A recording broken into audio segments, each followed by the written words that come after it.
Morning everyone, so we are on to chapter 12 of the Dreamsnatcher. It is called A Face in the Darkness. Time to get up, precious. Gobbler snarled, his half-open eye red and running. Hours must have passed. The sky above the trees was a purplish blue as dawn seeped in. Moll made as if to leap away, but Alfie and Gobbler fell upon her. The gag came first, one jerk from Alfie, then Gobbler bound her hands and feet, his fingers cold and damp like swollen worms. The wound to his head from his mare's hoof was still red and glistening, and Moll could hear the terrified whines of the cobs as they yanked against the ropes that tied them to the trees. Moll bucked her body and jabbed her elbows, but their grip was a lock, and they dragged her upright. Her blood pumped hard. Jinx's tethering rope had been cut. She was nowhere to be seen, and there was Siddy bound to a tree, his eyes wide with fear.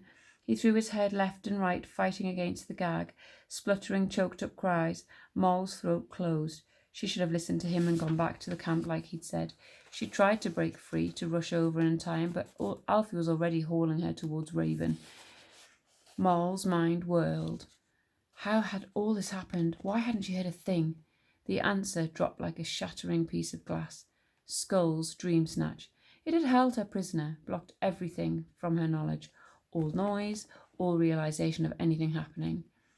She thought that she'd managed to defeat it, but it had attacked in a different way this time. Her glance slipped to the river bank. She could just make out Griff's body tucked behind the reeds.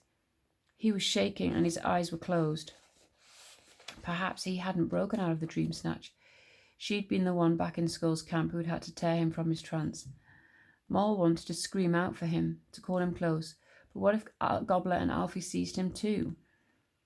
She gulped down the lump in her throat and blinked hard at Griff. I'll find you again. I promise. Stay safe.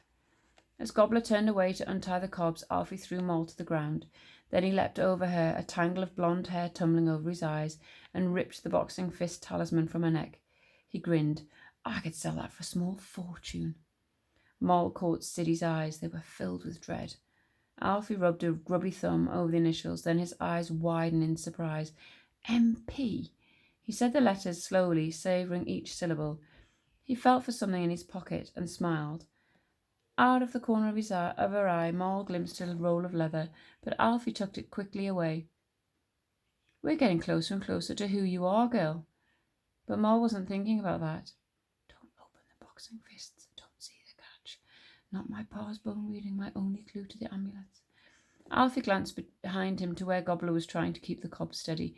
Then he flicked the catch on Moll's talisman, pulled out the bone fragments and stuffed them into his pocket. Siddy tore against the ropes, but they held him firm, and Moll's heart thundered within her. Gobbler approached, riding his mare and yanking Raven behind him. Moll dug her heels into the ground, but Gobbler reached down and hauled her up behind him, and before she could even turn back to Siddy, Gobbler had set off along the river bank, racing further and further back upstream to where the crossing was shallower. The wind picked up, screeching through the trees like the souls of dead witches.